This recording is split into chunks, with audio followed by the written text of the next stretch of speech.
Hello students, welcome back to elite tutors. चलिए इस video में हम देखने वाले हैं हिंदी लोक भारती का क्लास 10 का पाठ क्रमांक 5वां, जिसका नाम है गोवा जैसे जैसा मैंने देखा, जिसके लेखक विनय शर्मा हैं और इन्होंने गोवा का जो एक्सपीरियंस है वो यहाँ पे बताया है इस पाठ में। तो चलिए शुरू करते हैं। तो क्या लिखा, देखिए कि गोवा यह नाम सुनते ही सभी का मन तरंगायित हो उठता है। तो लेखक कहते हैं कि गोवा ये नाम सुनते ही, गोवा का नाम सुनते ही सभी का मन, एक जन का नहीं, जो भी ये नाम सुनता है सभी का मन तरंगायित हो उठता है। तो तरंगायित का मतलब क्या है कि तरंगायित का मतलब उसके मन में लहर उठ जाना, उसके मन में उमंग भर जाना, उमंग उठ जाना। तो ये तब होता है जब कोई भी गोवा का नाम सुनता है।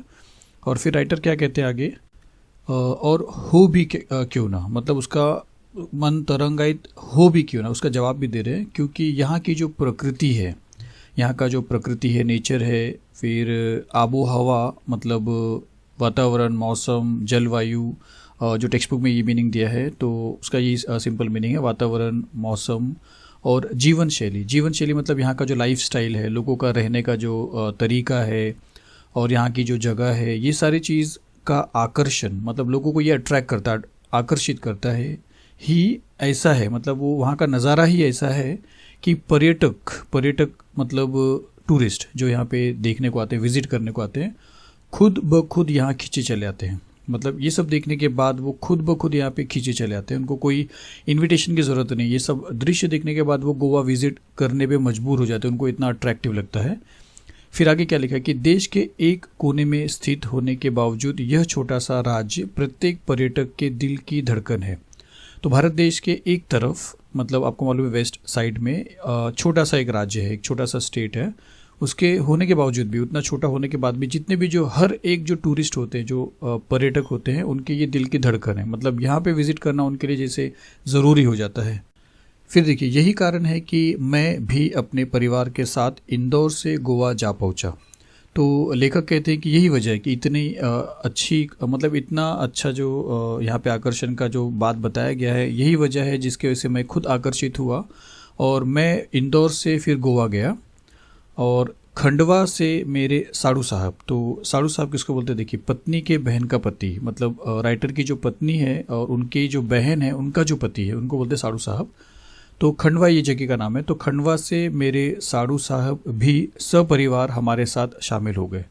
तो राइटर तो अपने परिवार के साथ थे ही, लेकिन उनके जो साड़ू साहब थे वो खंडवा में रहते थे और वहाँ से वो भी अपने परिवार के साथ लेखक के मतलब इस यहाँ पे वो भी शामिल हो गए, इंक्लूड हो गए, वो भी मतलब चले आए साथ में, मतलब दोनों ग्रुप एक साथ हो गए।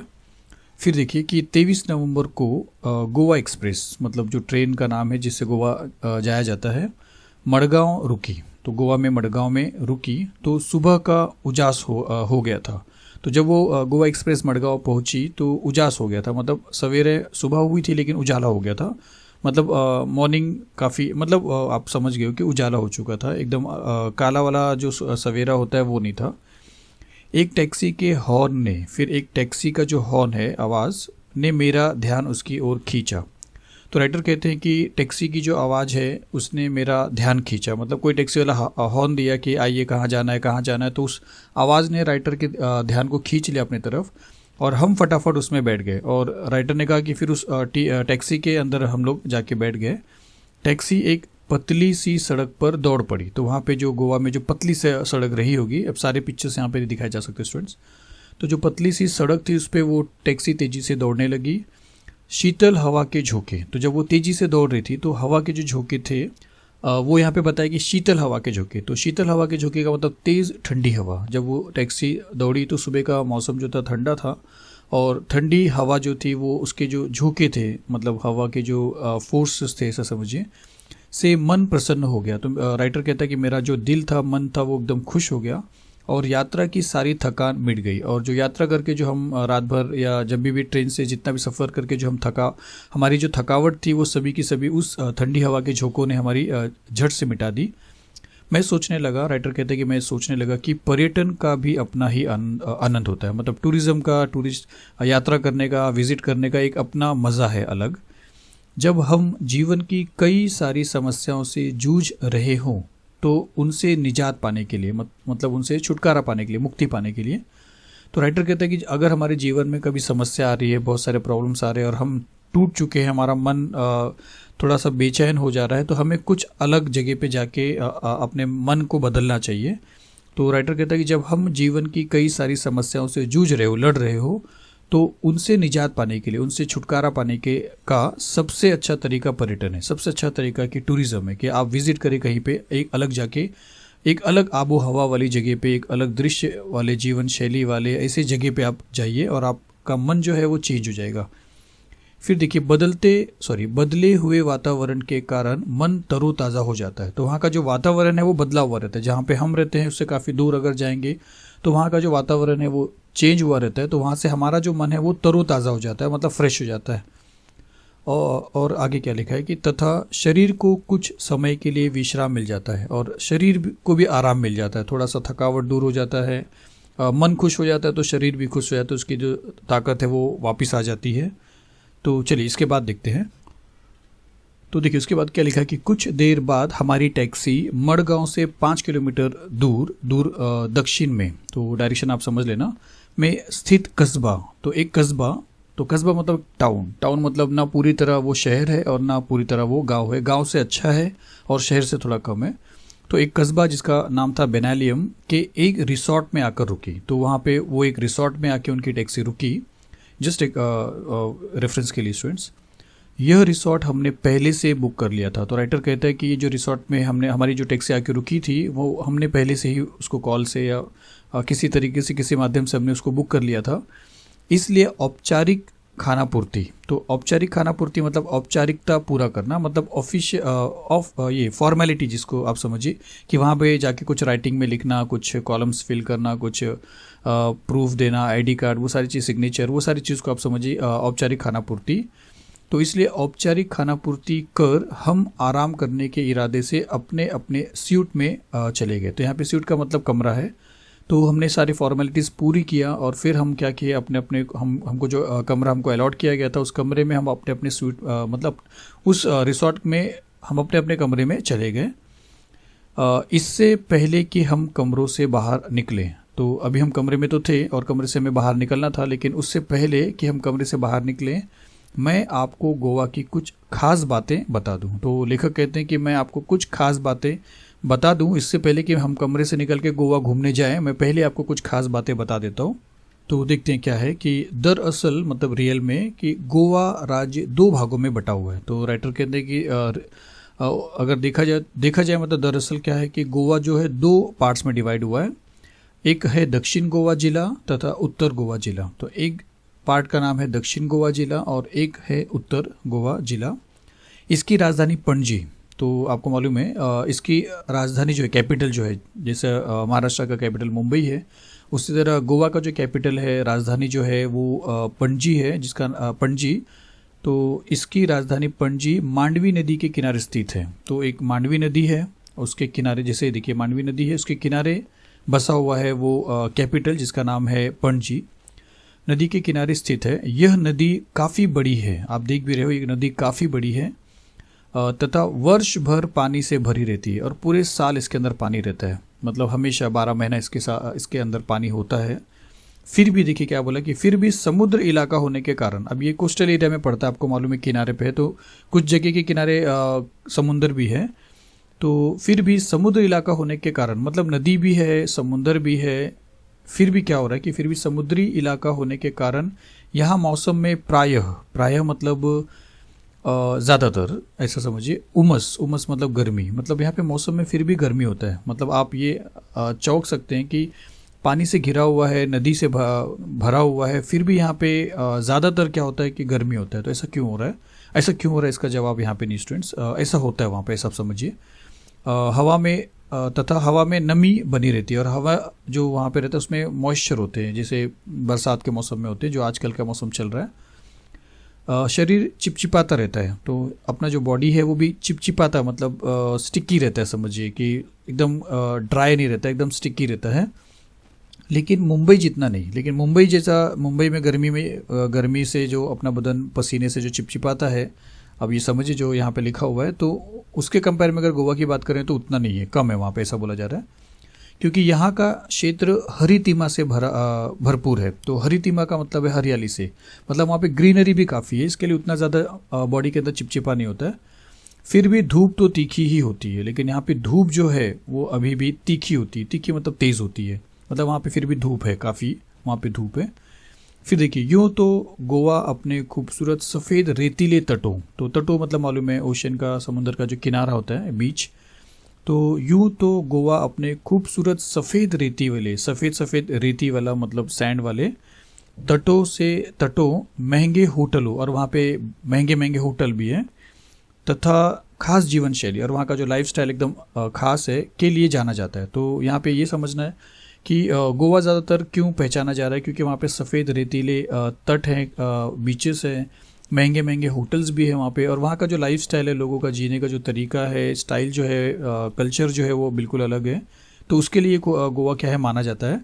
लेकिन देखिए क्या बोला कि इन सब के बावजूद यह अपने में एक सांस्कृतिक विरासत भी समेटे हुए, इतना अलग अलग कल्चर होने के बाद भी जो सांस्कृतिक है, जो पहले से जो परंपरा से जो संस्कृति में संस्कृति में जो हाव भाव अभी तक मतलब जो पहले होता था, वो भी अभी उनको विरासत से जो मिला, उनको पहले उनके पूर्वजों से जो मिला, वो अभी भी बनाए रखे। मतलब वो पूरी तरह किसी दूसरे कल्चर में ढले नहीं है, अपने पहले के कल्चर को अभी भी वो निभाते हैं, अभी भी उन्होंने अपने आप में उसको समेट रखा है, मतलब अपने आप में उसको बचा के रखा है उस चीज़ को। चलिए फिर आगे क्या लिखा है कि यहाँ की शाम बड़ी अच्छी होती है। यहाँ मतलब गोवा में जो इवनिंग होता है वो बहुत अच्छा होता है, राइटर कहते हैं। तो चलो इस शाम का आनंद लेने के लिए बेनालियम बीच की ओर चलें। तो चलिए बेनालियम बीच जो है वो वहाँ चलते हैं, ऐसा कुछ है। आप भी चलें क्योंकि बहुत ही खूबसूरत तथा शांत जगह है बेनालियम। तो राइटर ने एक अंदाज में बोला कि चलिए आप भी चलिए, क्योंकि जैसे से मैं बोलूँगा आप विजुअलाइज करोगे, इसको देखोगे, तो आप भी वहाँ पे पहुँच जाओगे। दिन भर की थकान तथा उमस भरी गर्मी, आपको उमस का मीनिंग बताया, गर्मी, तेज़ गर्मी के बाद शाम को बीच पर जाना बड़ा अच्छा लग रहा था। मतलब दिन भर गर्मी था, तो शाम को बीच पे जाना बहुत अच्छा लग रहा था। रिसोर्ट से बीच की दूरी कोई 1 किलोमीटर की थी। तो राइटर कहते हैं कि जिस रिसोर्ट में हम रुके थे, वहाँ से जो बीच की जो दूरी थी वो कुछ 1 किलोमीटर की थी। जल्दी जल्दी चलने के बाद भी यह दूरी तय हो ही नहीं पा रही थी। हम काफ़ी तेज़ी से चल रहे थे, लेकिन ये जो रिसोर्ट से समुद्र का किनारा का जो दूरी है वो जल्दी पूरा नहीं हो पा रहा था। फिर देखिए कि अरब सागर देखने का उत्साह बढ़ता ही जा रहा था। तो आपको मालूम है कि अरब सागर, अरेबियन ओशन, आपको मालूम है जो अपने वेस्ट साइड में है, इंडिया के कोस्टल पेनिनसुला के लेफ्ट साइड में। तो वो क्या लिखा है कि अरब सागर देखने का उत्साह बढ़ता जा रहा था। राइटर अरब सागर देखने के लिए, अरेबियन ओशन देखने के लिए वो बहुत ज़्यादा ही उत्सुक था। तभी अचानक लहरों की आवाज़ सुनाई दी। तो बाद में जब वो करीब पहुंच रहा था तो वहाँ से तेज़ लहर, थोड़ा सा रेफरेंस है, तेज़ लहरों की आवाज़ उसे सुनाई दी जो किसी रणभेदी की तरह। तो रणभेदी मतलब युद्ध का हमलावर, जैसे युद्ध करने वाला तेज़ी से वहाँ से दौड़ के आए, हमारे ऊपर हमला करने लगे। तो वहाँ की जो लहर आ रही थी दूर से, जो उन्होंने देखा इस तरफ से आते हुए, यहाँ के लहर को जब देखा, तो राइटर कहते हैं कि तभी अचानक लहरों की जो आवाज़ थी वो ऐसा लग रहा था जैसे कोई हमलावर जो है हमारे ऊपर हमला करने वाला इतनी तेज़ी से ललकार के आ रहा है की तरह थी। हम सभी दौड़ पड़े, तो हम भी आगे की तरफ दौड़ पड़े, वो भी उस तरफ से लहर दौड़ पड़ी। सड़क पीछे छूट गई और अब इतनी तेज़ी से भागी कि सड़क पीछे चली गई, इसलिए रेत पर तेज़ी से दौड़ना मुश्किल हो रहा था। तो सड़क तक, हाँ, यहाँ पे बोलने का ये मतलब है कि जब तक वो कंक्रीट सड़क पे थे तब तक वो फास्ट भाग पा रहे थे, जैसे लेकिन ये सैंड पे आने लगे तब उनका पैर उसमें धंसने लगा, तो उनकी जो स्पीड है वो थोड़ी सी कम हो गई। तो हम सभी दौड़ पड़े और हम जितने भी परिवार वाले थे सब दौड़ पड़े लहर की तरफ। सड़क पीछे छूट गई थी, इसलिए रेत पर तेज़ी से दौड़ना मुश्किल हो रहा था। फिर भी धंसे हुए पैरों को पूरी ताकत से उठा कर भाग रहे थे। तो धंसा हुआ पैर था, पैर उसके अंदर धंस जा रहा था, लेकिन पूरी ताकत से उसको निकालते थे और उत्साह इतना थे कि हम बड़ी तेज़ी से लहर की तरफ भागना शुरू कर दिए। फिर पूरी तरह ताकत, हाँ, फिर आगे देखिए कि खूबसूरत समुंदर देखते ही, फिर ये समुंदर के पास जब आए और उसकी सुंदरता देखते ही मैं उससे जाकर लिपट गया, मतलब मैं उससे गले लग गया। और इसका यहाँ पे मतलब है कि वो तो पूरी तरह कूद पड़ा, समझिए विनय शर्मा, मतलब पूरी तरह वो कूद पड़े, पानी के अंदर छलांग मार दिया, ऐसा समझ लीजिए, जाके मिल गए उससे। और पीछे उनके जो बच्चे थे, तो इधर बच्चे रेत का घर बनाने में जुट गए, तो वो यहाँ पे अपना घर बनाना शुरू कर दिए रेत के अंदर। लहरें उनका घर गिरा देती है, और जब पानी आता था तो घर जो था वो गिर जाता था, आपको ये नज़ारा पता भी होगा। तो वे दूसरी लहर आने के पहले फिर नया घर बना लेते थे। तो मानो वो खेलना ही शुरू कर देते कि चलो ये घर टूट गया तो क्या हुआ, एक और घर बनाएंगे, दूसरी लहर आने से पहले उसको बना देंगे। तो एक मिनट स्टूडेंट्स, लहरें उनका घर गिरा देती तो वे दूसरी लहर आने के पहले फिर नया घर बनाने में जुट जाते। यही क्रम चलता रहा, और यही वो एक के बाद एक करते रहे। एक घर टूटा दूसरा बनाया, दूसरा घर टूटा तीसरा बनाया, तीसरा, ऐसा वो एक क्रम चालू रखे, वो सीक्वेंस एक चालू रखे। मैंने इन बच्चों से सीखा, उनको देख के राइटर कहते हैं कि मैंने कुछ सीखा उन बच्चों से कि जीवन में आशावाद हो तो कोई काम असंभव नहीं है। तो जीवन में अगर हम आशावाद रहें, आशा रखने वाले हैं, एक उम्मीद रखिए कि एक काम हमारा बिगड़ गया है तो क्या हुआ, हम दूसरा काम ज़रूर करेंगे, हमारी ज़िंदगी सुधर सकती है। एक बार हम ठोकर खा गए तो कोई बात नहीं, हम वापस से उसकी कोशिश करना चाहिए। तो ये जो बात थी, ये राइटर कहते हैं कि मैंने अपने बच्चों से सीखा। तो मैं यहाँ पे लिखा कि मैंने इन बच्चों से सीखा कि जीवन में आशावाद हो तो कोई काम असंभव नहीं है। तो इंसान अगर आशावाद रखे, अगर वो उम्मीद रखता है बार बार कुछ करने का, और पीछे बुरे कामों के, मतलब टूटे हुए कामों पे अफसोस न करके आगे के नए काम में जुटने का अगर वो एक सोच रखता है, तो कोई भी काम उसके लिए असंभव नहीं है। फिर देखिए क्या लिखा कि शाम गहराने पर, गहराने मतलब अंधकार होने पर, मतलब धीरे धीरे शाम आने लगे तो अंधेरा छाने लगा, तो गहरा होने लगा, ऐसा समझिए। तो शाम गहराने पर हम किनारे पर बैठ गए, मतलब फिर हम समुद्र के पानी से निकल के किनारे के तरफ आके बैठ गए। फिर मानो हर लहर कह रही हो कि बनने के बाद मिटना ही नीति है, मतलब दिन भर आप बने रहे तो अब खत्म होना ही नीति, ये नियम है, ऐसा समझिए, एक भाग्य है कि जो चीज़ बन रहा है तो वो बिगड़ेगा, मिटेगा भी, ऐसा समझिए। यही जीवन का सत्य है, मतलब उजाला है तो अब अंधकार आएगा, यही जीवन का सत्य, यही भाग्य इंसान का। चलिए इसके बाद देखते हैं। तो चलिए इसके बाद क्या लिखा कि यहाँ एक मज़ेदार दृश्य भी देखने को मिला। तो राइटर कहते हैं कि यहाँ पे किनारे पे बैठने के बाद जब पूरी तरह अंधेरा नहीं हुआ था, तो एक मज़ेदार दृश्य देखने को मिला कि लहरों की आवाज़ के बीच पक्षियों की टी टी टी की आवाज़ भी आपका ध्यान अपनी ओर खींच लेती है। तो राइटर कहते हैं कि जिस तरह लहरों की आवाज़ आती थी, तो वहाँ पे पक्षियों की भी टी टी टी करके आवाज़ आती है, तो वो भी आपका ध्यान खींच लेंगे, वो भी, उसको भी आप देखने के लिए अपना ध्यान वहाँ पे भी लगा दोगे। और फिर देखिए, दरअसल ये पक्षी लहरों के साथ बहकर आई मछलियों का शिकार करने के लिए किनारे पर ही मंडराते रहते हैं। तो ये पक्षी किनारे पे इंतज़ार करते हैं कि लहरों के साथ जो मछली आएंगी वो उसका हम शिकार करेंगे, तो वो ढूंढते रहते हैं वहाँ पे। तो ये वहाँ पे इंतज़ार करके मछलियों को पकड़ के अपना पेट भरने की कोशिश करते हैं। तो यहाँ पे लिखा है कि मंडराते रहते हैं, लेकिन जब तेज हवा के कारण एक ही दिशा में सीधे नहीं उड़ पाते हैं तो सुस्ताने के लिए वो किनारे पर बैठ जाते हैं। तो जब वो हवे में रहते हैं और तेज हवा रहता है तो वो एक ही दिशा में नहीं जा पाते, तो वो नीचे ज़मीन पे आके बैठ जाते हैं। फिर देखिए यहाँ पे फिर आगे क्या लिखा है कि एक मिनट, दिशा में सीधे, हाँ, फिर सुस्ताने मतलब बच्चों आराम करने के लिए। फिर देखिए यहाँ बैठे कुत्तों को, अब वहाँ पे डॉग्स भी रहते थे, तो वो अपना काम करने के लिए यहाँ पे बैठे, क्या काम है देखते हैं। यहाँ बैठे कुत्तों को इसी बात का इंतज़ार रहता था कि कब वो पक्षी ज़मीन पे बैठे, मौका मिलते ही वे इन पर झपट पड़ते थे। तो इनको भी एक मौके की तलाश रहती थी कि अगर वो पक्षियाँ नीचे बैठेंगे तो हम उनके ऊपर हमला करेंगे और उनको अपना शिकार बना लेंगे। तो इन पर झपट पड़ते हैं, लेकिन बेचारे कुत्ते, लेकिन डॉग्स को लेकिन वहाँ पे सक्सेस नहीं मिलता है, कुछ सफलता कम ही मिल पाती। कभी कभार वो अपना शिकार कर पाते हैं, नहीं तो ज़्यादा नहीं कर पाते हैं। पक्षियों का बैठना, कुत्तों का दौड़ना और पक्षियों का टी टी कर उड़ जाना, ये तो आपको पता है कि पक्षियों को इतना पता चल जा रहा है कोई पीछा रहा, तो उनको तो सिर्फ ज़मीन से ऊपर की तरफ उड़ना है, और वो ऊपर अगर उड़ गए तो ये उनको पकड़ नहीं पाएंगे। तो पक्षियों का बैठना, कुत्तों का दौड़ना और पक्षियों का टी टी टी कर उड़ जाना, यह दृश्य सैलानियों मतलब टूरिस्ट का अच्छा मनोरंजन करता है, मतलब एंटरटेनमेंट करता है, उनको अच्छा लगता है, ये उनका मन बहल जाता है, तो मनोरंजन करता है। फिर देखिए, इधर जैसे ही सूर्य देवता ने विदा ली, फिर क्या होगा, अब शाम गहरा नहीं हुआ था, धीरे धीरे हो रहा था। फिर अब सूर्य देवता ने जिस तरह मतलब सूर्य देवता ने विदा ली, मतलब जिस तरह जैसे ही सूर्य मतलब चला गया, सनसेट हो गया, तो फिर क्या लिखा है कि इधर जैसे ही सूर्य देवता ने विदा ली वैसे ही चंद्रमा की चांदनी में नहाकर समुद्र का नया ही चेहरा नजर आने लगा। फिर क्या होगा कि चंद्रमा चांद का आगमन हुआ और फिर एक नया दृश्य देखने को मिला। तो उसी को राइटर ने बड़ी खूबी से इस तरह लिखा है कि इधर जैसे ही सूर्य देवता ने विदा ली वैसे ही चंद्रमा की चांदनी में नहाकर समुद्र का नया ही चेहरा वहाँ पे नजर आने लगा। अब समुद्र स्याह और भयावह हो गया। तो स्याह मतलब काला हो गया, अब समुद्र काला दिखने लगा, और भयावह मतलब भयानक दिखने लगा।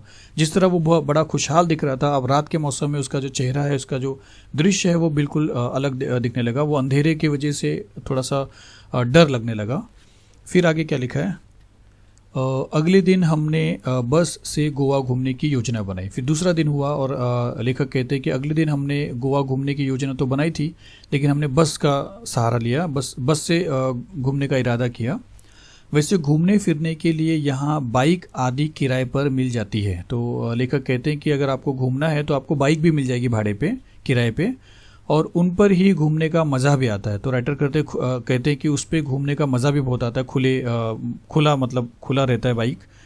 लेकिन बच्चों के कारण, अब राइटर के बच्चे थे, उनके साड़ू साहब भी थे, तो हो सकता है कि बच्चे ज़्यादा थे, हमने बस से जाना मुनासिब समझा। तो हमने समझा मुनासिब किससे, बस से जाना सही समझा, योग्य समझा कि बस हमारे लिए सही रहेगा, ना कि वो क्या चीज़ मैंने आपको बताया, बाइक। फिर देखिए यहाँ सी फूड, तो सी फूड आपको मालूम है मछली, झींगा और जो भी यहाँ से मिलता है समुद्र से।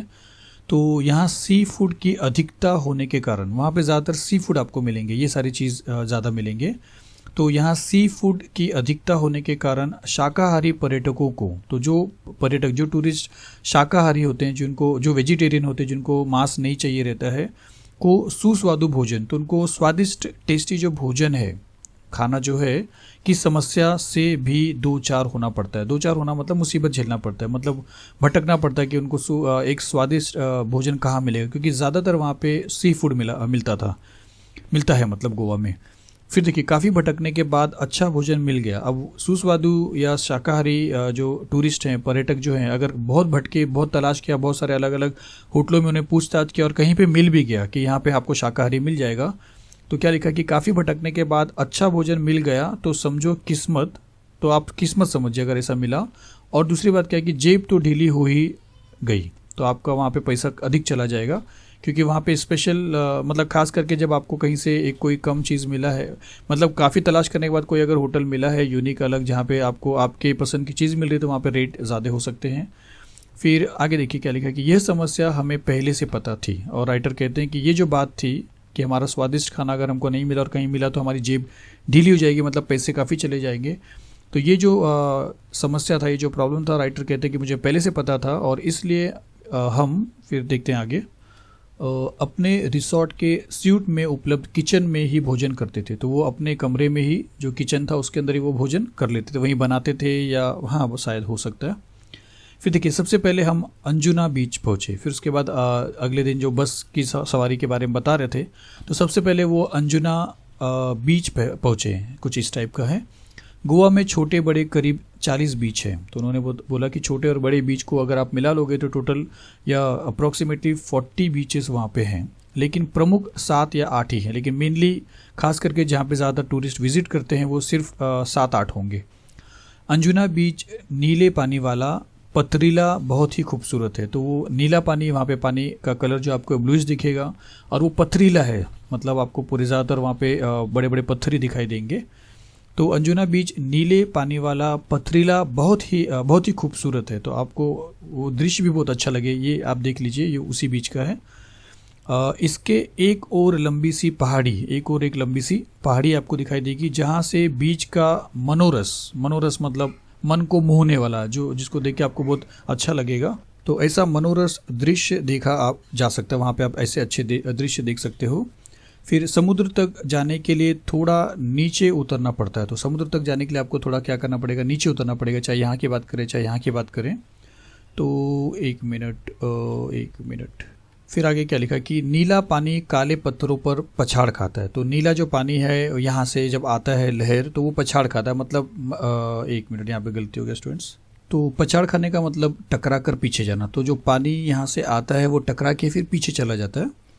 तो नीले पानी काले पत्थरों पर पछाड़ खाता रहता है। पानी ने काट काट कर इन पत्थरों में कई छेद कर दिए हैं। और बहुत सारे ऐसे पत्थर हैं जिनके अंदर छेद हो गया स्टूडेंट्स, ये आपको देखना है, समझना है मतलब। तो पानी ने काट काट कर इन पत्थरों में कई छेद कर दिए हैं, जिससे ये पत्थर कमज़ोर हो गए हैं और जिससे बहुत सारे पत्थर कमज़ोर हो गए। ये एग्जैक्टली वो वाला दृश्य नहीं है जहाँ की ये बात कर रहे होंगे। फिर देखिए, साथ ही समुद्र के काफ़ी पीछे हट जाने से, और फिर समुद्र एकदम पीछे चला जाता है, जैसे हाई टाइड लो टाइड होता है उस टाइम पे। तो जब समुद्र पीछे चला जाता है तो जो पानी यहाँ पे फंस जाते हैं वो यहीं पे रुक जाते हैं। तो यहाँ पे लिखा कि साथ ही समुद्र के काफ़ी पीछे हट जाने से कई पत्थरों के बीच में पानी भर गया है। तो कई पत्थरों के बीच में ऐसा पानी भर जाता है, इससे वहाँ काई ने अपना घर बना लिया। तो वहाँ पे काई हो जाता है। अब काई का मीनिंग यहाँ पे नहीं लिखा है क्योंकि वो थोड़ा मुश्किल है बताना। ग्रीन ग्रीन हो जाता है, जिससे आपने देखा होगा ऐसा जो ग्रीनरी आप देख रहे हो वैसा यहाँ पे पत्थरों के ऊपर हो जाता है, जिसके ऊपर अगर आप पैर रखोगे तो आप स्लिप हो जाओगे। तो वही यहाँ पे कि इससे वहाँ काई ने अपना घर बना लिया, मतलब काई वहाँ पे हो जाता है। जो साइंटिफिक लैंग्वेज में आप देखोगे तो उसका भी वो भी एक कल्चर है, समझिए। तो फिसलने का डर हमेशा लगा रहता है और वहाँ पे आप फिसल जाओगे, ये आपको हमेशा डर लगा रहेगा। लेकिन संघर्षों में ही जीवन है, लेकिन जहाँ पे संघर्ष रहेगा वहीं पे आपको जीवन दिखाई देगा, राइटर ने इसको बताया। इसलिए यहाँ घूमने का भी अपना अलग आनंद है और इसलिए यहाँ पे लोग गिरे भले, लेकिन उस गिरने के डर से नहीं जाएंगे ऐसा नहीं। वो संघर्ष करते हैं, घूमते हैं, चलते हैं, गिरेंगे, उसका उनको डर नहीं रहता है। तो उनका एक अलग ही आनंद मिलता है उनको। यहाँ युवाओं का दल तो अपनी मस्ती में डूबा रहता है। और यहाँ पे अगर यंग लोग आते हैं, कॉलेज के लोग, ऐसे यंग लड़के आते हैं, तो उनका जो अलग ही मस्ती रहता है वहाँ पे, उनकी मौज मस्ती शरारत तो एकदम अलग ही रहती है। लेकिन परिवार के साथ आए पर्यटकों, लेकिन जो पर्यटक अपने परिवार के साथ आते हैं, जो टूरिस्ट अपने परिवार के साथ आते हैं, उनका ध्यान अपने बच्चों को खतरों से सावधान रहने के दिशा निर्देश देने में ही लगा रहता है। तो वो पेरेंट्स क्या करते हैं, अपने बच्चों को सिर्फ खतरों से किस तरह सावधान रहना उसका गाइडलाइंस ही देते रहते हैं कि ऐसा चलो वहाँ मत पैर रखो, ऐसा, ये सारी चीज़ों का गाइडलाइंस पे उनका ध्यान चला जाता है। मतलब वो इतना आनंद भी नहीं ले पाते जितना वो बच्चों को दिशा निर्देश में सावधान करने पे ही रह जाते हैं। फिर देखिए क्या लिखा कि मैंने देखा कि समुद्र किनारा होते हुए भी बेनालियम बीच तथा अंजुना बीच का अपना अपना सौंदर्य है। तो ये तो अंजुना बीच के बारे में बात हो रही है और दोनों भी समुद्र के किनारे हैं। एक पे पत्थर आप देख रहे हो और एक पे आपने देखा कि पूरी सफ़ेद रेत है। तो राइटर ये कहते हैं कि मैंने देखा कि समुद्र किनारा होते हुए भी, दोनों भी समुद्र का किनारा ही है, लेकिन बेनालियम बीच तथा अंजुना बीच का अपना अपना सौंदर्य, दोनों में अपने अपने ब्यूटी है, दोनों में डिफरेंट है। किस मामले में राइटर अभी बताने वाले। देखिए क्या लिखा है कि बेनालियम बीच रेतीला तथा उथला है। मतलब बेनालियम बीच जो है वो रेतीला है और उथला है। तो उथला का मतलब है कि ज़्यादा गहरा नहीं है, मतलब बहुत डीप नहीं है। तो यहाँ पे लिखा देखिए कम गहरा बेनालियम। फिर यह मछुआरों की पहली पसंद है। तो फिशरमैन की ये सबसे पहली चॉइस है कि यहाँ पे वो ज़्यादातर फिशिंग करते हैं, मछलियों को पकड़ते हैं। यहाँ सुबह सुबह बड़ी मात्रा में मछलियाँ पकड़ी जाती हैं। तो मॉर्निंग में बहुत ज़्यादा अमाउंट में, बहुत ज़्यादा वॉल्यूम में मछलियों को पकड़ा जाता है। लेकिन मज़े की बात यह है कि इतनी सारी मछलियाँ स्थानीय बाज़ारों में ही बेची जाती हैं। तो आपको चौंका देंगे कि इतनी मछलियाँ पकड़ने के बाद भी वो सारी की सारी जो मछलियाँ हैं वो स्थानीय बाज़ार, मतलब लोकल मार्केट, वहाँ की जो मार्केट है उसी में बिक जाती हैं। मतलब वहीं पे इतने लोग खरीदने वाले हैं कि ये और कहीं एक्सपोर्ट नहीं कर पाते। यहाँ पे देखिए लिखा है कि इसका निर्यात बिल्कुल भी नहीं होता। निर्यात मतलब एक्सपोर्ट करना, मतलब वहाँ से बचा कर ये बाहर बेच पाएँ, ऐसा हो ही नहीं पाता है। कि लोकल मार्केट जो है, वहाँ के लोग जो हैं, वहाँ की जो बाज़ार है, वहीं के लोग में ये पूरा का पूरा बेच देते हैं, वहाँ पे बचता ही नहीं है। तो इनका निर्यात बिल्कुल भी नहीं होता, मतलब इसको एक्सपोर्ट नहीं कर पाते हैं। इसके विपरीत और इसका उल्टा होता है। जैसे यहाँ पे जो आपने देखा, इसका उल्टा अंजुना बीच में है। तो ये एक उथला है, मतलब कम गहरा है, यहाँ पे फिशिंग होता है। लेकिन इसका उल्टा अगर आप देखो तो अंजुना में मिलेगा, जो बीच गहरा है। तो अंजुना बीच देखिए, ये यहाँ पे ये वापस से वही है। तो अंजुना जो बीच है, ये वाला बीच, ये काफ़ी गहरा है, ये इसका डेप्थ ज़्यादा है। तो इसका उल्टा बता रहे लोग। तो गहरा है और नीले पानी वाला है। यहाँ बॉलीवुड की पहली पसंद है। तो यहाँ पे बॉलीवुड ज़्यादा पसंद करते हैं इस जगह को। यहाँ कई हिट फिल्मों की शूटिंग हुई है। तो यहाँ पे बहुत सारी हिट फिल्मों की शूटिंग भी हुई है इस जगह पे। और दोनों बीच व्यावसायिक है। तो दोनों बीच एक व्यावसायिक है, मतलब व्यापार, बिजनेस के लिए। यहाँ पे डायरेक्टर प्रोड्यूसर अपने फिल्मों को बना के पैसा कमाते हैं, और वहाँ पे बेनालियम में फिशरमैन मछलियों को पकड़ के पैसा कमाता है, समझिए मछलियों को बेच कर पैसा कमाता है। तो दोनों बीच क्या है, व्यावसायिक है, पर मूल अंतर व्यवसाय की प्रकृति है, लेकिन दोनों का नेचर अलग अलग है। दोनों एक जैसा व्यवसाय नहीं, यहाँ पे भी मछलियाँ वहाँ पे भी मछलियाँ, यहाँ पे भी बॉलीवुड वहाँ पे बॉलीवुड, ऐसा नहीं है। दोनों अलग अलग तरीके का, दोनों का प्रकृति है, नेचर अलग है। इसके बाद हम लोग दिन भर पणजी शहर देखते रहे। तो फिर वो राइटर कहता है कि फिर बाद में हम पणजी गए और वही हम दिन भर देखने लगे। फिर देखिए आगे क्या लिखा कि फिर घूम फिर कर शाम को हम कलिंगवुड बीच पर पहुंचे। तो कलिंगवुड ये है स्टूडेंट्स, ये मेरे को बताने का था, ये कलिंगवुड है। तो घूम फिर कर शाम को क्या हुआ कि राइटर कलिंगवुड बीच पर पहुंचे। यह काफ़ी रेतीला है, ये बहुत ज़्यादा ही रेतीला है, तथा गोवा का सबसे लंबा बीच है। ये बहुत बड़ा बीच है, बहुत लंबा बीच है, जो 3 से 4 किलोमीटर तक फैला हुआ है। तो इतना लेंथ है कि 3 से 4 किलोमीटर तक ये बीच फैला हुआ है। यहाँ पर्यटक बड़ी संख्या में आते हैं, और यहाँ पे ज़्यादा जगह होने की वजह से जो पर्यटक हैं, जो टूरिस्ट हैं, वो ज़्यादा आते हैं यहाँ पे। यही कारण है कि यह स्थानीय लोगों के व्यवसाय का केंद्र भी है। तो यही वजह है कि यहाँ पे ज़्यादा टूरिस्ट आते हैं। तो यहाँ के जो स्थानीय लोग हैं, मतलब यहाँ के रहने वाले जो लोग हैं, उनका बिजनेस यहाँ पे अच्छा चलता है, क्योंकि वो कोई भी चीज़ यहाँ पे बेच सकते हैं, क्योंकि खरीदने वाले यहाँ पे उनको बहुत मिल जाते हैं। तो यहाँ पे यही लिखा है कि यही कारण है कि यहाँ यह स्थानीय लोगों के व्यवसाय का केंद्र है। तो एक सेंटर बन चुका है यहाँ पे वहाँ के लोगों का, कि यहाँ पे कोई भी चीज़ बेचेंगे तो खरीदने वाले इतने हैं कि आपको कहीं दूर जाके बेचने की ज़रूरत नहीं, यहीं पे बिक जाते हैं सबके सब। तो एक सेंटर बन चुका है। फिर आगे क्या लिखा है कि यहाँ कई प्रकार के वाटर स्पोर्ट्स होते हैं। तो यहाँ पे कई टाइप के वाटर स्पोर्ट्स भी होते हैं, मतलब पानी के अंदर खेले जाने वाले गेम्स। और फिर आगे क्या लिखा कि होते हैं जिनमें कुछ तो हैरत अंगेज हैं, मतलब कुछ तो ऐसे हैं जो हैरत अंगेज हैं, मतलब आश्चर्यजनक, जो आपको आश्चर्य में लाए, आप चौंका दें। जैसा ये आप देख रहे हो पैराग्लाइडिंग, यहाँ पे लिखा हुआ है, इसको पैराग्लाइडिंग बोलते हैं। और भी बहुत सारे ऐसे गेम है जो जिसको देख के बहुत आप शॉक हो जाओगे, जिन्हें देखने में भी यही आनंद आता है। तो शॉकिंग भी है और आपको खुशी भी देगा वो। आप भी अपनी रुचि के अनुसार हाथ आजमा सकते हैं, मतलब आप में जो जिस गेम को खेलने की आपको साहस होगी या इंटरेस्ट होगा, उसके अनुसार आप अपना हाथ आजमा सकते हो, मतलब आप भी उस गेम को खेल सकते हो। मैंने कई खेलों में हिस्सा लिया। तो राइटर कहते हैं मैंने वहाँ के बहुत सारे स्पोर्ट्स गेम में मैंने हिस्सा भी लिया, पार्ट लिया मैंने, लेकिन सबसे अधिक रोमांचक पैराग्लाइडिंग। राइटर ने कहा कि सबसे मज़ेदार जो रोमांचक था वो था पैराग्लाइडिंग में ही आया। इसी में राइटर कहते हैं कि मुझे बहुत ज़्यादा मज़ा आया।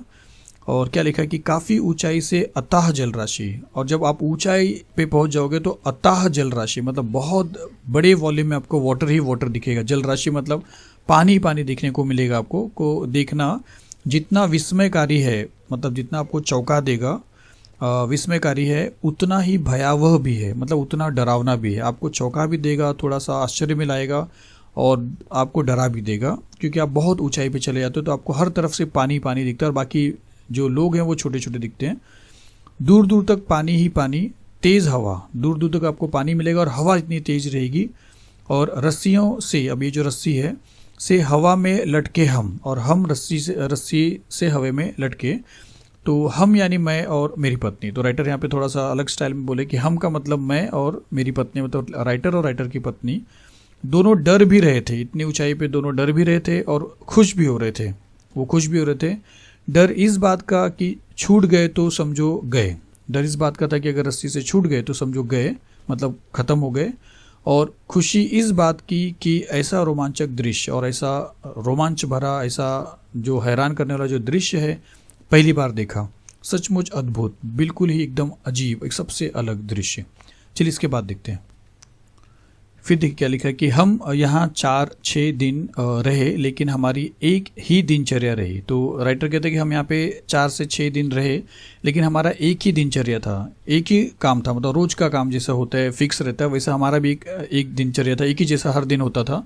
तो क्या होता था, देखिए, सुबह जल्दी उठना, हर दिन उन्होंने वही किया। फटाफट नाश्ता करना, ब्रेकफास्ट करना, वो भी हर दिन उन्होंने वही किया। और दिन भर घूम फिर कर, और दिन भर घूमना हर जगह पे, और थक कर शाम को रिसोर्ट आकर थकान मिटाने के लिए पूल में तैरना, वहाँ पे जो स्विमिंग पूल था वहाँ पे तैरना, यही काम वो हर दिन करते थे, वही उनका दिनचर्या बन चुका था। फिर आगे क्या लिखा कि एक दिन कोलवा बीच पर हमने बोटिंग का भी आनंद लिया। यहाँ पे नहीं है उसका दृश्य, तो एक दिन वो कोलवा बीच गए और वहाँ पे उन्होंने बोटिंग किया। आपको पता है बोटिंग क्या है। यहाँ हमने डॉल्फिन मछलियाँ देखी, ये भी आपको पता है। तो वहाँ पे उन्होंने डॉल्फिन मछलियाँ देखी। हालांकि ये छोटी थी, वो डॉल्फिन मछलियों की साइज़ छोटी थी, पर बच्चों ने अच्छा आनंद लिया। पर बच्चे बहुत खुश हो गए उनको देख के। राइटर की नज़र में वो छोटी थी, लेकिन बच्चों के लिए वो काफ़ी आकर्षित थे, तो बच्चों ने काफ़ी उसका आनंद लिया। फिर आगे क्या लिखा है कि इस दौरान, इसी टाइम पे जब वो रुके थे वहाँ पे, यहाँ नवरात्रि तथा दशहरा पर्व आपको पता है त्यौहार, तो इसी दौरान जब राइटर वहाँ पे पहुँचे थे तो उनको दो पर्व जो है, दो त्यौहार भी वहाँ पे देखने को मिला, एक नवरात्रि और एक दशहरा मनाने का सौभाग्य भी प्राप्त हुआ। तो राइटर कहते हैं इन त्योहारों को मनाने का मुझे वो भाग्य, वो सौभाग्य मिला। उत्तर भारत में जिस तरह हर घर तथा गली मोहल्ले में माँ दुर्गा की घट स्थापना की जाती है। तो घट का मतलब आपको पता है कि अगर मूर्ति नहीं है तो हम उसके जगह पे ये स्थापित करते हैं। तो राइटर कहते हैं कि उत्तर भारत में जिस तरह ये प्रथा चलती है घट मतलब गली मोहल्ले में माँ दुर्गा की घट स्थापना करने की, तो वो उत्तर भारत की थी। और तथा लड़कियों द्वारा गरबा, तो आपको मालूम है नवरात्रि में डांडिया जिसको बोला जाता है, गरबा खेलने की जो प्रथा उत्तर भारत में, राइटर कहता है कि मैंने देखा था का पर्व मनाया जाता है उत्तर भारत में, ऐसा ही यहाँ भी होता है। तो राइटर कहते हैं कि गोवा जो आपने देखा है, जिसका लाइफस्टाइल बिल्कुल अलग है, जहाँ का लोगों का बिल्कुल स्वभाव अलग है वहाँ पे, तो वहाँ पे राइटर ने ये सारी चीज़ें भी देखा जो एक सांस्कृतिक पहचान बता रहा है। फिर क्या लिखा कि रावण का पुतला कहीं भी नहीं जलाया जाता है। हाँ, एक चीज़ यहाँ पे राइटर ने देखा कि रावण का पुतला यहाँ पे कहीं पे भी नहीं जलाया जाता है। सुबह से लोग अपने वाहनों की सफाई कर उनकी पूजा करते हैं, और सुबह से लोग अपने अपने गाड़ियों को साफ करते हैं, धोते हैं और फिर उनकी पूजा करते हैं। और शाम को भगवान की एक पालकी मंदिर ले जाई जाती है, और शाम को भगवान की कोई एक पालकी को ले जाते हैं वो मंदिर की तरफ। इसके बाद एक पेड़, और फिर उसके बाद क्या होता है, एक खास पेड़ विशेष की पत्तियां, फिर एक कोई खास पेड़ है जिसकी पत्तियां होती हैं, उसे तोड़कर लोग एक दूसरे को देकर बधाई देते हैं।